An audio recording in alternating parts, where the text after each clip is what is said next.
We're talking education funding on Nevada Week Extras, and we want to touch on a few things that we didn't get on the show. And Mike, I want to start with you. We talk about this a lot, especially at the beginning of the school year, where teachers actually have to go to the store and buy supplies for their kids. And they spend a lot of their money. They spend a lot of their time, of course.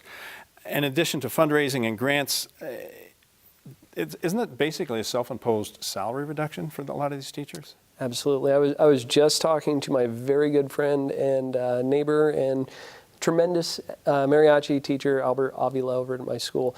And he puts in roughly 550 hours of fundraising time. And he does amazing things with it. He's raised about $25,000 for his program and has taken the kids. He teaches mariachi, so he takes them to San Antonio for the Mariachi Vargas extravaganza each year and provides a lot of really great opportunities for kids who otherwise have never traveled. So many kids on the trip have never been on a plane before. And he's making sure they have equipment and experiences. And but really, it's when you look at it in terms of how many hours that is, it really is taking what you're getting paid and reducing it by that many hours. And it's not just at that extreme. I mean, when a teacher takes time out of their day to comparison shop for the best deal on supplies for the classroom or cut coupons to get the best deal, all that really is taking time, and that is ultimately a salary reduction. Anna, you're a coupon cutter? Yes, I am. And even as an online teacher, I have outside expenditures that I have.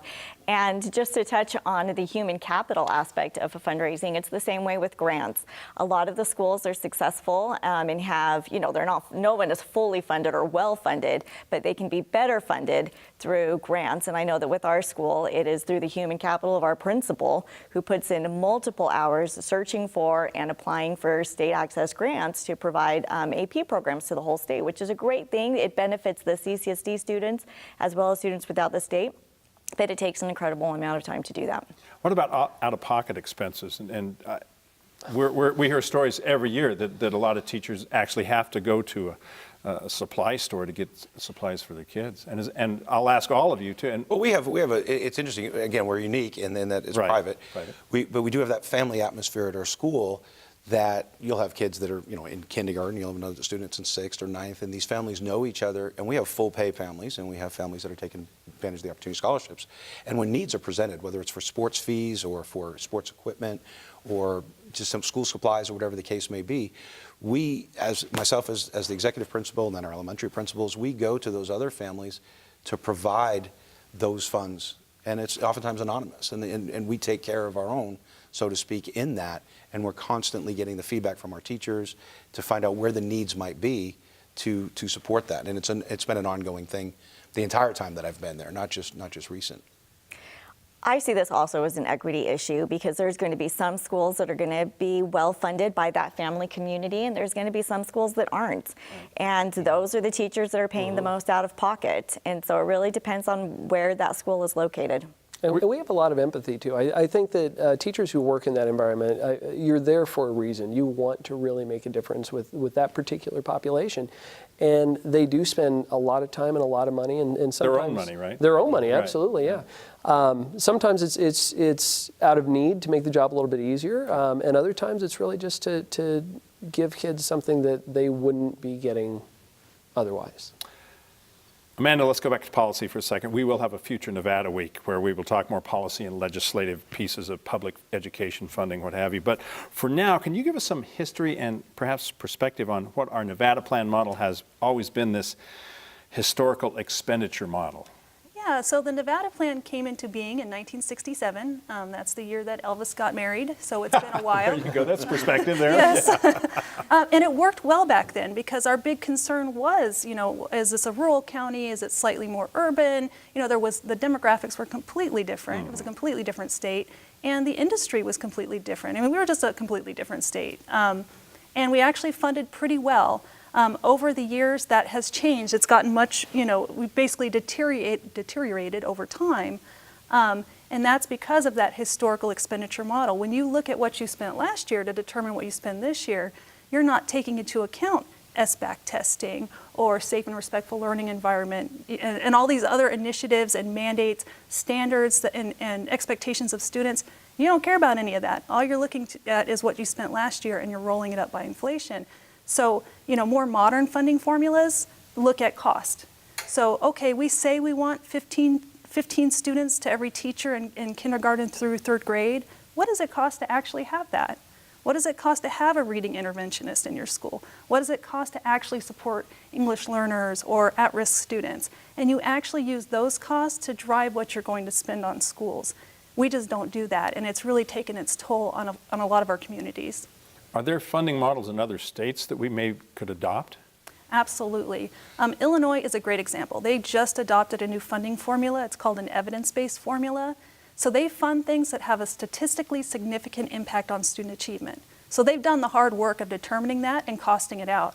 There's places like Wyoming that have said, okay, here's all the mandates and standards and all the things we expect from our kids and our teachers and our schools. What does it cost to get them there? New Jersey, New York, California's transitioning, Washington transition, New Mexico's about to create a new funding formula, Colorado's on their way of doing it. So pretty much all states are moving to this modern way of funding. We're just kind of stuck in the past. Us in Nebraska, we're stuck in the past kind of using this old model. Is it something that can be changed quickly through legislation, or is this something that has to be undone and basically reworked? It's kind of twofold. So one part of it is transitioning to the cost-based model, which is kind of, doing the hard work of looking what needs to be done. There's been a lot of studies in Nevada, one just done this year that did that. So we have all that information. So putting a formula in place can definitely be done this session. The hard work is funding that formula, because you can have the best formula in the world. Mississippi has a wonderful formula. They have no money in it. So they know where they're lacking, but they haven't taken the effort over the years to actually get to fully funding their students. So it's a twofold process. Certainly this year, we can definitely, or this coming session, we can definitely put that formula in place, and we could do a significant down payment. It's a long haul, though. How much would all that cost? There's different stages of it. Most folks think to kind of move to the first transitional part of it, and it gets really complicated. It's about $500 million, and that includes weights. So we talked a lot about categorical funding. Weights is when you actually provide additional funds to every single student that is ELL or is at risk. So you're actually accounting for all the students, not just ones that are in particular schools. So $500 million is the starting point. If you used room tax money and marijuana money appropriately, you'd already be halfway there. So it's really not a huge haul. But over the years, we'll probably have to put an additional $1 to $2 billion into our public schools to be fully funded. And I think most people think that'll take a while to do. It might take a decade, but we need to start to get that ball rolling.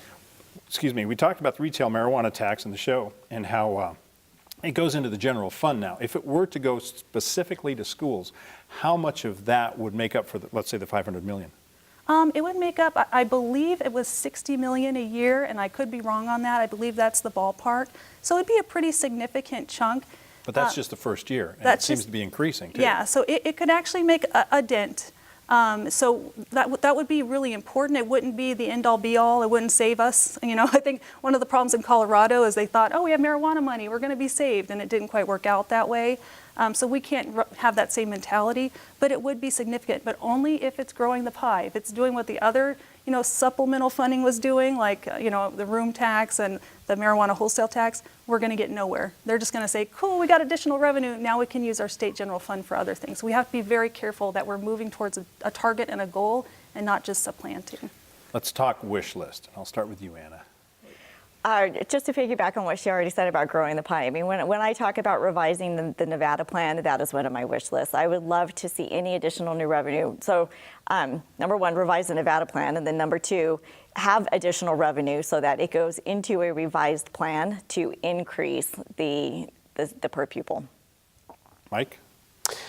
I'd say stable funding and reasonable class sizes. I think that a lot of what we face as a challenge, especially in CCSD, is just when those county numbers change, it affects staffing. And so if you have someone, especially on the lower end of seniority, and a position's cut, that person now has to leave the building, go somewhere else, and start the learning curve to become a teacher all over again. And that's disruptive both to the teacher, who is a student essentially at that point in their career. If they're the first year or two, they're still learning how to do things well. but also it affects the students, and it affects burnout rates, and it affects the vacancies we have. So I think stability in funding would be really on my wish list.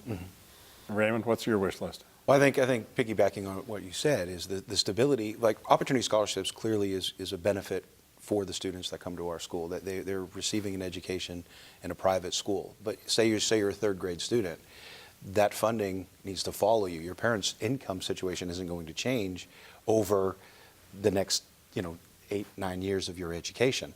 But then there's going to be a new third grader coming in or a new first grader coming in that's going to need that. So my wish list would be not only continuing the Opportunity Scholarship, but expanding the opportunity for more money to be able to be giving into the program, and businesses having the opportunity to do so that more students could take advantage of it.